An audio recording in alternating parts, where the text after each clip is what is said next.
এ পর্যন্ত আমি একটা মাছও তুলতে দেখতে পারি নাই, হয়তো বা একটা বাঁধেছে, দেখা যাক।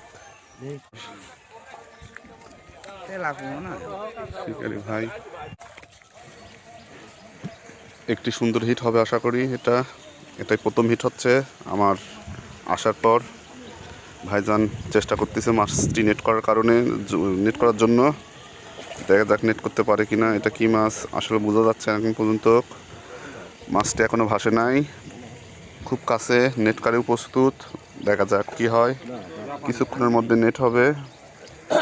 ভাইটা অনেক চেষ্টা করতেছে, কারণ অনেকক্ষণ পরে মাছটা আমি নিজেই দেখলাম, এই জন্য আমি অতি আগ্রহে চেষ্টা চালা যাচ্ছে আপনাদেরকে দেখানোর জন্য মাছটি নেট হয় কিনা। অবশেষে মাছটি ভেসে উঠছে। কি মাছ হতে পারে? ও, সুন্দরী গ্লাস কাপ মাছ। যাক, মাশাল্লাহ মাশাল্লাহ। আল্লাহ হাফেজ।